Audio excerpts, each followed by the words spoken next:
কোথায় কোথায় কোথায় সেই শত্রু? কোথায় কোথায় গেল? আমি তাকে কতল করে দেব। একজন যোদ্ধা হতে কি লাগে? সাহস লাগে। আর জাস্ট দুটো শব্দ যারা থাকলে বড় যোদ্ধা হয়। সেই দুটো শব্দ কি? একটা হচ্ছে আক্রমণ, আরেকটা কি?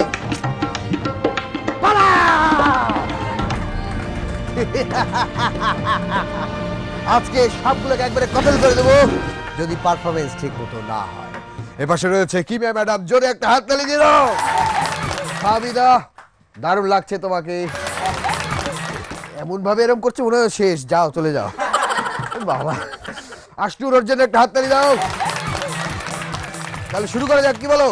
প্রথমেই সুরামগঞ্জ থেকে আসবে পিউ। চলে আসো পিউ।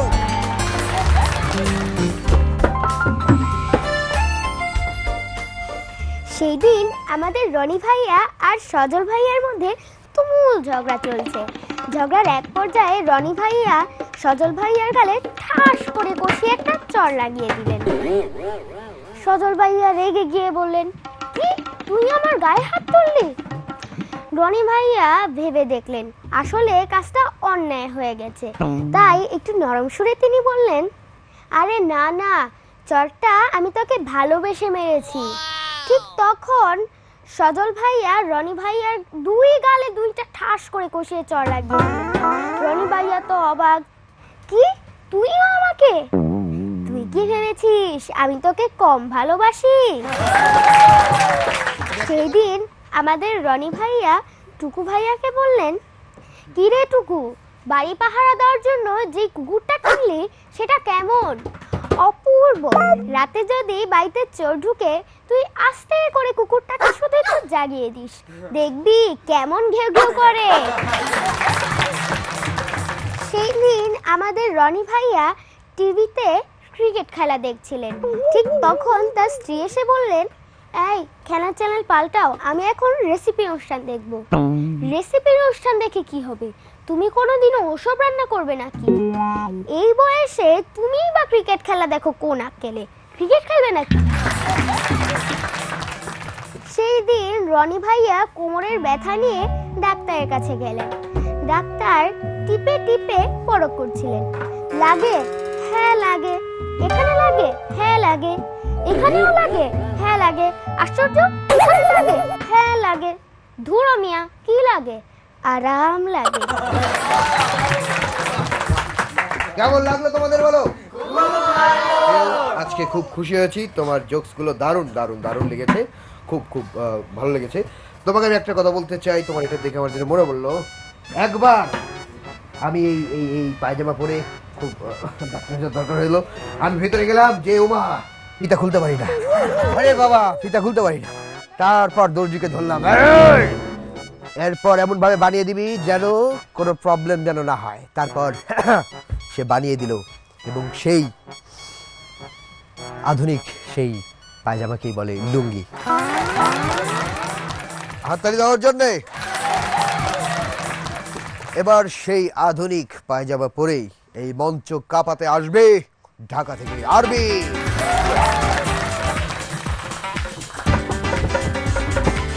আমার নাম কাদুসোরা। আমি হলাম একজন অনারেবল থিফ, মানে মাননীয় চোর। আমি আপনাদেরকে আমার কিছু চুরির ঘটনা বলি। আমি একদিন এক বাড়িতে গেলাম, সেই বাড়িতে ছিল দুই পাগল লোক। আমি যেই না গভীর রাতে শীত কেটে একটি ঘরে ঢুকতে যাচ্ছিলাম, অমনি একটি পাগল লোক আমার হাত চেপে ধরে বলল, তুমি আমার সাথে খেলতে এসেছো, চলো আমরা গিয়ে খেলি। তারপর দ্বিতীয় পাগল লোকটি আমার আরেক হাত চেপে ধরে বলল, না না তুমি আমার সাথে খেলবে, চলো আমরা গিয়ে খেলি, তুমি ওর সাথে খেলবে না। তারপর ওরা দুজন আমাকে নিয়ে টানা টানি টানা টানি টানা টানি, কোন রকম করে আমি সেখান থেকে দিলাম দৌড়। আর কোনোদিন সেই বাড়িতে যাব না। ভাগ্যিস আমার কান টানিনি, চোর নিয়ে টানাটানি, ভেরি ফানি ভেরি ফানি। এর পরের দিন আমি আরো একটি বাড়িতে গেলাম। সেই বাড়িতে ছিল 2 বিচ্ছু পোলা। আমি যেই না গ্রিল কেটে বাড়িতে ঢুকলাম, অমনি 2 বিচ্ছু পোলা চোর চোর করে দিল চিৎকার। আমার 2 কানের পর্দা গেল ফেটে। আমিও তাদের সাথে যন্ত্রণার চোটে দিলাম চিৎকার। ওই ঘর থেকে তাদের মা যেই না আমার দিকে একটা বড় লাঠি নিয়ে তেড়ে আসছিল, আমি গ্রিল থেকে দিলাম দৌড়। উফ, ভাগ্যিস আমার কান টানিনি, চোর নিয়ে টানাটানি, ভেরি ফানি ভেরি ফানি। তারপর আরেকদিন আমি আরো একটি বাড়িতে গেলাম। সেই বাড়িতে ছিল এক দাদা আর এক দাদি। আমি যেই না জানলা দিয়ে বাড়িতে ঢুকতে যাচ্ছিলাম, আমি দাদাকে বলতে শুনলাম, এই বাড়িতে যদি কেউ থাকতে চাই তো আমি তাকে এই বাড়িটা দিয়ে অনেক জলদি চলে যেতাম। তারপর আমি অমনি ভাবলাম, এই সুযোগ, চুরি করে তো কিছু খেতে পারি না, এই বাড়িতে থেকে গেলে আর চুরি করতে হবে না। আমি দাদার সামনে লাফ দিয়ে এসে বললাম, দাদা দাদা আমি তোমার বাড়িতে থাকবো। দাদা বলল, থাকো ভাই থাকো, আর হনহন করে চলে গেল। একটুক্ষণ পর এক মোটা চেহারার, মোটা চশমার, মোটা বুড়ি তার মোটা লাঠি নিয়ে আমার মাথায় ঠাস ঠাস ঠাস বাড়ি মারলো আর বলল, এই বাড়িতে যে থাকবে তাকে সকালে 5টা, দুপুরে 5টা আর রাতে 5টা লাঠির বাড়ি খেয়ে থাকতে হবে। আমি ভাবলাম, এই কোন পাগলের পাল্লায় পড়লাম আমিও সেখান থেকে দিলাম দৌড়। উফ, ভাগ্যিস আমার কান টানিনি, চোর নিয়ে টানাটানি, ভেরি ফানি ভেরি ফানি। আমি হলাম একজন জ্ঞানী গুণী চোর। মাঝে মধ্যে বই টই চুরি করে পড়ি। একদিন বই মেলায় বই চুরি করার জন্য আমার 2 হাতে 2টা ইট দিয়ে 2 ঘন্টা দাঁড় করে রাখছিল। বড় বড় লোকেরা কত কি বা চুরি করে, অথচ একটা আম চুরির জন্য আমার মতো শিশুদের প্রাণ দিতে হয়। চোর নিয়ে টানাটানি, very funny very funny. Super hit, কিচ্ছু বলার নাই বস, খুবই ভালো লেগেছে। জোরে একটা হাততালি ওর জন্য। খুব ভালো হয়েছে সত্যি। এরকম নতুন কিছু চাই, ঠিক আছে? কথা দিলে এরপর আরো নতুন কিছু, ঠিক আছে? ওর জন্য একটা হাততালি হয়ে যা। এবার আসছে আমাদের কুষ্টিয়ার বন্ধু শ্রেয়সী, একটা হাততালি ওর জন্য।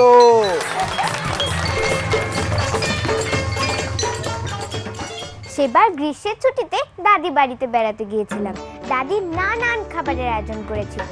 সেসবের মধ্যে ছিল নানা রকমের মাছ, মাংস এবং কিছু শাকসবজিও। দাদি প্রথমে আমার প্লেটে পাট শাক তুলে দিলেন। আমি খাচ্ছি আর বলছি, দাদি এটা খুব মজার। আমার কথা শেষ না হতেই দাদি আবারও আমার প্লেটে পাট শাক তুলে দিলেন। এবার আমার একটু রাগ হলো, ওসব খাবার আমার প্লেটে কখন আসবে? আমার শাক খাওয়া শেষ না হতেই দাদি আবারও আমার প্লেটে পাট শাক তুলে দিলেন। আমি না খেয়ে দাঁড়িয়ে বললাম, দাদি তোমাকে আর কষ্ট করতে হবে না, তুমি শুধু তোমার পাট ক্ষেতটা আমাকে দেখিয়ে দাও, আমি ওখানে যেই পাট শাক খেয়ে আসছি। আমার চাচা চাচিকে ইংরেজি শিখতে বলেছে। চাচিও ইংরেজি শেখার জন্য খুব চেষ্টা করছে। একদিন দুপুর বেলায় চাচি চাচাকে ভাত খেতে দিয়ে বললেন, এই নাও তোমার ডিনার। তুমি একটা বোকা, এখন দুপুর বেলা আর এটাকে ডিনার নয় বলে লাঞ্চ। তুমি একটা বোকা, তোমার 14 গোষ্ঠী বোকা, এগুলো রাতের বাসি খাবার, এইবার বুঝলে? আর্ট সায়েন্সের ক্লাসে শিক্ষক ম্যাপ দেখিয়ে পড়াচ্ছেন অক্ষাংশ, দ্রাঘিমাংশের ডিগ্রি এবং মিনিট। এগুলো পড়ানো হলে শিক্ষক টালটুকে জিজ্ঞেস করলেন, ধরো টালটু, আমি তোমাকে বললাম 45 ডিগ্রি 5 মিনিট উত্তর অক্ষাংশে এবং 5 ডিগ্রি 45 মিনিট পূর্ব দ্রাঘিমাংশে আমার সঙ্গে দেখা করবে, একসঙ্গে লাঞ্চ করবে। তাহলে তখন তুমি ঠিক কোন জায়গাটায় আসবে? স্যার, তাহলে মনে হয় লাঞ্চটা আপনাকে একাই করতে হবে। হাবলু এবং বাবলু গাছে ঢিল ছুটছে এক আম পাড়ার জন্য। হাবলু বলল, ভাইয়া এতক্ষণ ধরে ঢিল ছুটছি তবু আমটা পড়ছে না, আমার মনে হয় আমটা নিশ্চয়ই কাঁচা। বৃথা কষ্ট করে তো লাভ নেই, তুই বরং একটা কাজ কর, তাড়াতাড়ি গাছের উপরে উঠে যা। হাবলু কোনো মতে হাঁচড়ে পাচড়ে গাছে উঠল। হাত বাড়িয়ে টিপে টুপে পরীক্ষা করে বাবলুকে জানালো, ভাইয়া আমটা পাকা, তুই তাড়াতাড়ি নিচে নেমে আয়। দুই ভাই মিলে ঢিল ছুঁড়লে আমটা পাড়তে বেশি দেরি হবে না। বলো তো সবচেয়ে বিরক্তিকর সময় কোনটি? কেন সকালে অ্যালার্ম শুনে ঘুম থেকে ওঠা? সবচেয়ে ভয়াবহ জার্নি কোনটি? জ্যাম ঠেলে স্কুলে যাওয়া। সবচেয়ে সুন্দর সময় কোনটি? কেন বন্ধুদের সাথে গল্প করা। সবচেয়ে বিপজ্জনক মুহূর্ত কোনটি? কেন ক্লাস টেস্ট ফেস করা। সবচেয়ে খুশির খবর কোনটি? কেন টিচার ইজ অ্যাবসেন্ট। দারুণ দারুণ। এই লাস্টে যেটা বললো ম্যাডাম, আপনি কিছু বলতে চান যে এই যে এখনকার স্টুডেন্টরা যে এদের কি কষ্ট করতে হয়, ওদের ভারী স্কুল ব্যাগ নিয়ে যে স্কুলে যেতে হয়, এদের পড়ার চাপ এত বাড়ছে। হ্যাঁ হ্যাঁ হ্যাঁ, আমি তো এরকম দেখেছি যে সকালবেলা বাবা মা বাচ্চাকে নিয়ে স্কুলে যায়, বাচ্চা তো মানে চোখ ডলতে ডলতে যাচ্ছে বাবার সাথে, এবং বাবাও পাশে। হ্যাঁ হ্যাঁ ঠিক আছে। একদিন তো বাপ বাচ্চাকে নিয়ে এরকম করে বুঝতেছি না স্কুল কি আজকে বন্ধ নাকি। বাচ্চা বলছে, আব্বা এটা স্কুল না, এটা পোস্ট অফিস। সকালবেলা চোখ কান খোলা রেখে আসলে যাওয়া উচিত। খুব ভালো লেগেছে, দারুণ লাগছে, তোমাকে দেখতেও দারুণ লাগছে। ওকে, ওর জন্য একটা হাততালি হয়ে যাক। ছোট্ট একটা বিরতি নিয়ে আবার চলে আসছি খুদে রসিকরাজ।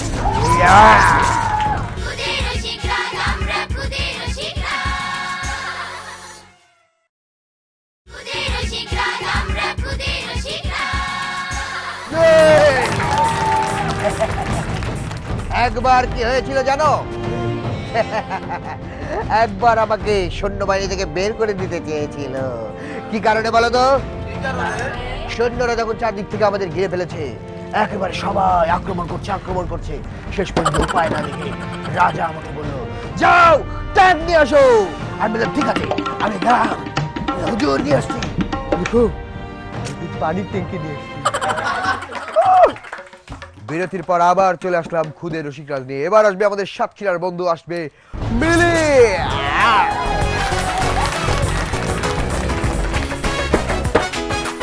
সেই দিন আমার বন্ধু রূপা পোস্ট অফিসে গিয়ে পোস্টমাস্টারকে জিজ্ঞেস করলো, এই চিঠিটা আমার বড় কাকুকে পোস্ট করতে কত টাকা লাগবে? চিঠিটা যদি দ্রুত পৌঁছাতে চাও খরচ পড়বে 40 টাকা, আর যদি স্বাভাবিক নিয়মেই পাঠাতে চাও তাহলে খরচ পড়বে 10 টাকা। আমার তেমন কোনো তাড়া নেই, বড় কাকু যে কোনো সময় চিঠিটা পেলেই হলো, তাহলে তোমাকে 40 টাকাই দিতে হবে।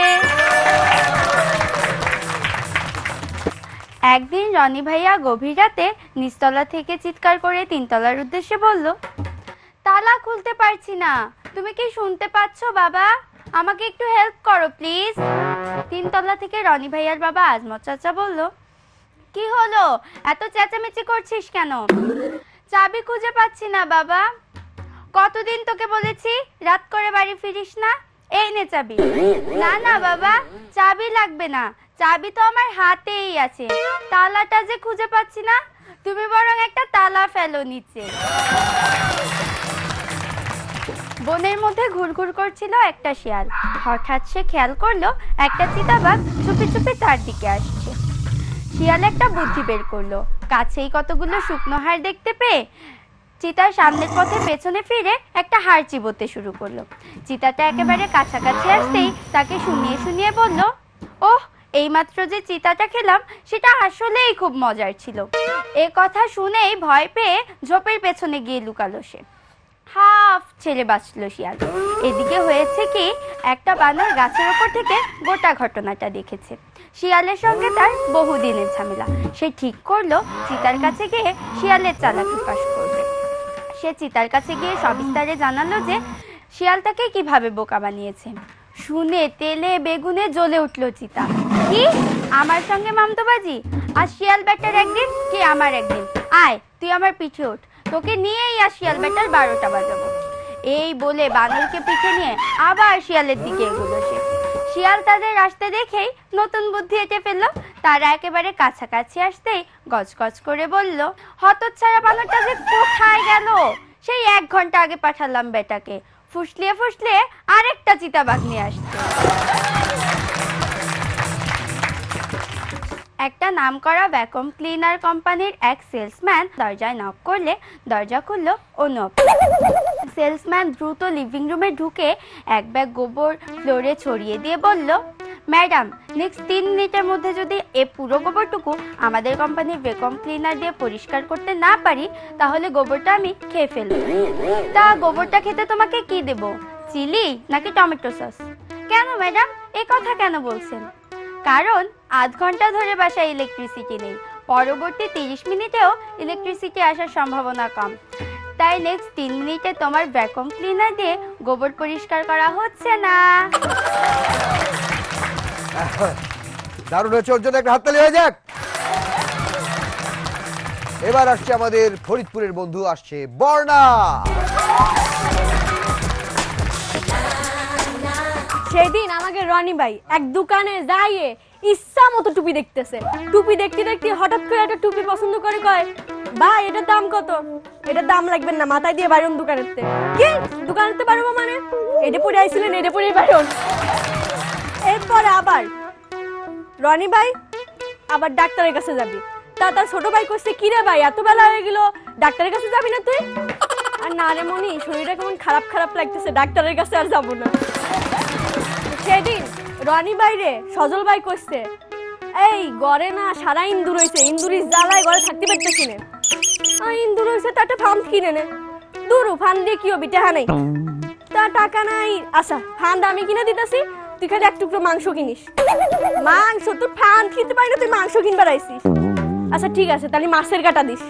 মাছ খাতে পারি না, মাছের কাটা দেবো তাই না? আচ্ছা যা, তুই পাউরুটি দিস। আরে আমার বউ সাল মেয়ে পাউরুটি খায় না, কেমন দেবো? তা তুই 1 প্যাকেট বিস্কুট দিস। বিস্কুট কিনার টাকা নাই রে দোস্ত, কি করবো? আমি এইটা বুঝি না, তোর ঘরে কিছু নাই, তোর ঘরে কিন্তু ঠায়ে কি এসছি। সেদিন সুন্দরবনে গেছি, সুন্দরবনে যায় দেখি সিংহ একেবারে বনের মধ্যে সবাই ডাকিছে। সবাই ডাকলি পারে সবাই কইতেছে, এই বুদ্ধিমানরা এক পাশে দাঁড়াও, আর সুন্দর জাগেছি আর তারা এক পাশে দাঁড়াও। সবাই দাঁড়া গেল। বান্দর এসে কয়, রাজা আমি চিন্তা করতেছি আমি কোন পাশে দাঁড়াবো, নিজেরই 2 ভাগে ভাগ করবো কেমন করে। বাহ, কেমন ছিল? মানে খুব মানে অল্প কয়টা ছিল আমার যেটা মনে হয়, কিন্তু সবগুলোই একেবারে দারুণ। ওর জন্য একটা হাততালি দাও। ছোট্ট একটা বিরতি নিয়ে আবার ফিরে আসছি খুদে রসিক রাজ নিয়ে, সাথেই দেখো বন্ধুরা।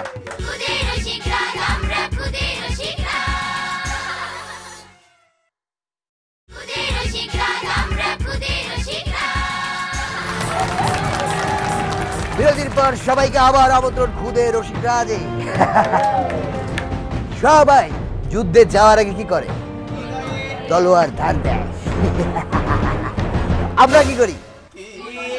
যুদ্ধের আগে আমরা তলোয়ার পানির মধ্যে চুবাই, কারণ পানির মধ্যে দীর্ঘদিন চুবাই রাখলে তলোয়ারের জং ধরে। হ্যাঁ কি জং ধরলে আমাদের কি কাজে লাগে? যুদ্ধের ময়দানে শত্রুকে যদি একটা কোপ দিতে পারি তাহলে সে যুদ্ধের ময়দানে না মরুক, 1 মাস পরে ঠিকই টিটিনাস হয়ে মরবে। ওকে, এবার আসছে আমাদের ঢাকার বন্ধু জয়া।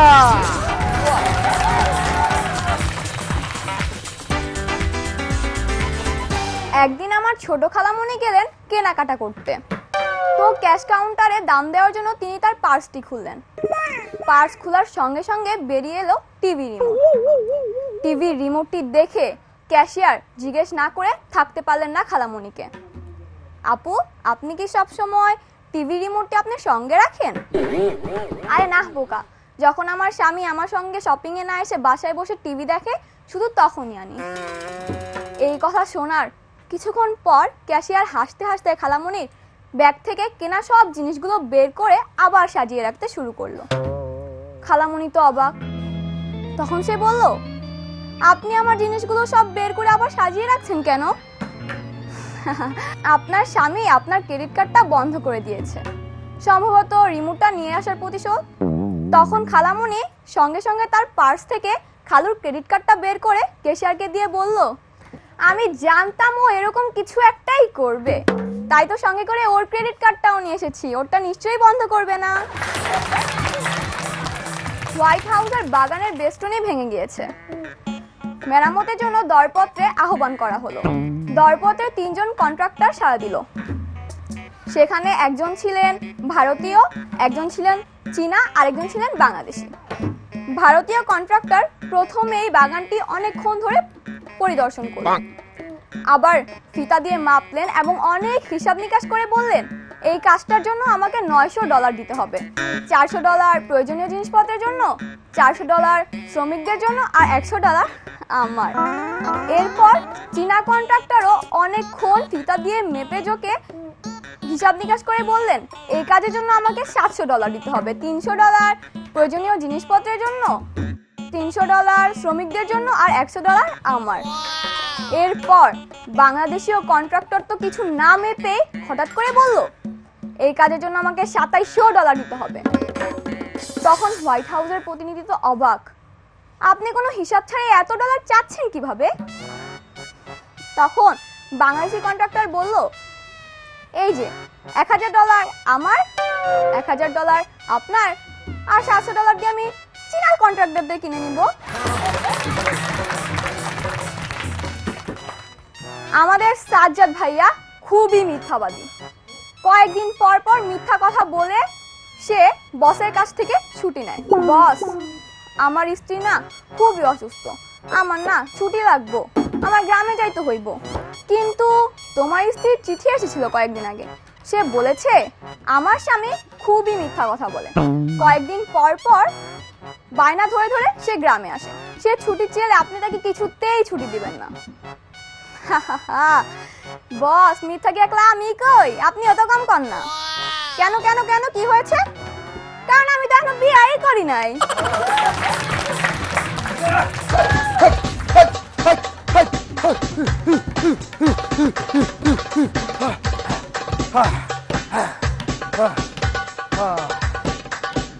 আমরা সবসময় তরোয়াল নিয়ে দৌড় প্র্যাকটিস করি, এটা কেন?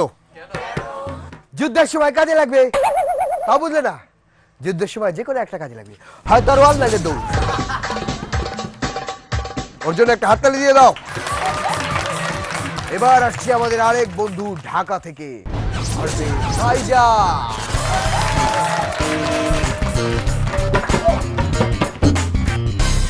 আমাদের ক্লাসে মিমের বাবা একজন দিনমজুর। মিমের পড়ার খরচ জোগাতে তার খুব কষ্ট হয়, তার ওপর প্রতিদিন টিফিন দেওয়া তো তার পক্ষে সম্ভবই নয়। মিম অনেক সময় খিদের চোটে চুরি করে আমাদের টিফিন খেয়ে ফেলে। সেদিন বুসটার টিফিন খেতে গিয়ে ধরা পড়ে গেল। বুসটা তাকে অনেক মারছিল। আমি বুসটাকে থামিয়ে বললাম,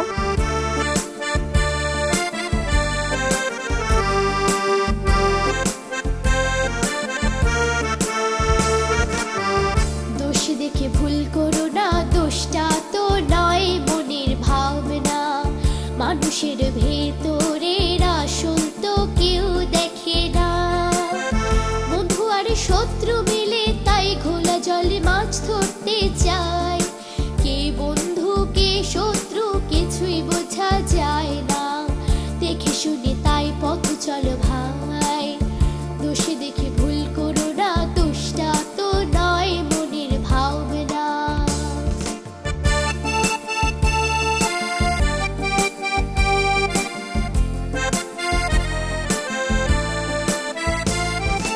রঙিন পোশাক ধারী নকল মানুষ, কখনো কেউ তাদের পায় না যে দোষ।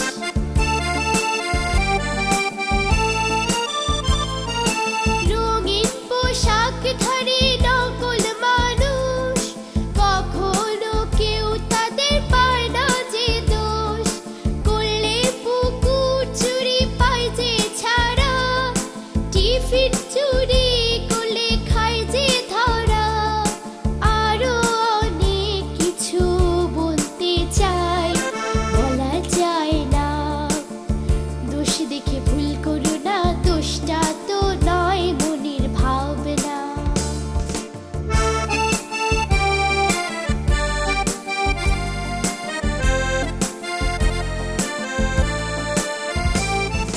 সত্যি কথাটা গোপন করে কয়দিন আর বলো চলতে পারে।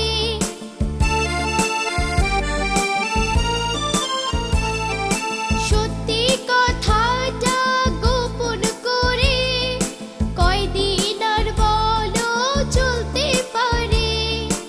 এবার মুখোশটাকে দিব খুলে, হিসাব দিতে হবে চড়া মূলে।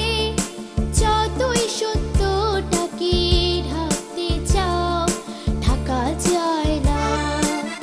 দোষ দেখে ভুল করো না, দোষটা তো নয় মনের ভাবনা। মানুষের ভেতরের আসল তো কেউ দেখে না। বন্ধু আর শত্রু মিলে তাই ঘোলা জলে মাছ ধরতে চায়। কে বন্ধু কে শত্রু কিছুই বোঝা যায় না। দেখে শুনে তাই পথ চলো ভাই, দোষ দেখে ভুল করো না, দোষটা তো নয় মনের ভাবনা। ওকে, দারুণ লেগেছে। সবাইয়ের জন্য একটা হাততালি দাও। তোমাদের সবাই এখানে রয়েছে, তোমাদের সামনে আমি প্রতিজ্ঞা করছি আর কখনো কোনো দিন আমি তলোয়ার হাতে নেব না। কারণ আমরা যেহেতু পড়াশোনা করছি, আমরা কলম হাতে তুলে নেব এবং আমরা ভালো কথাই সবাইকে বলবো, ভালো কাজ করব।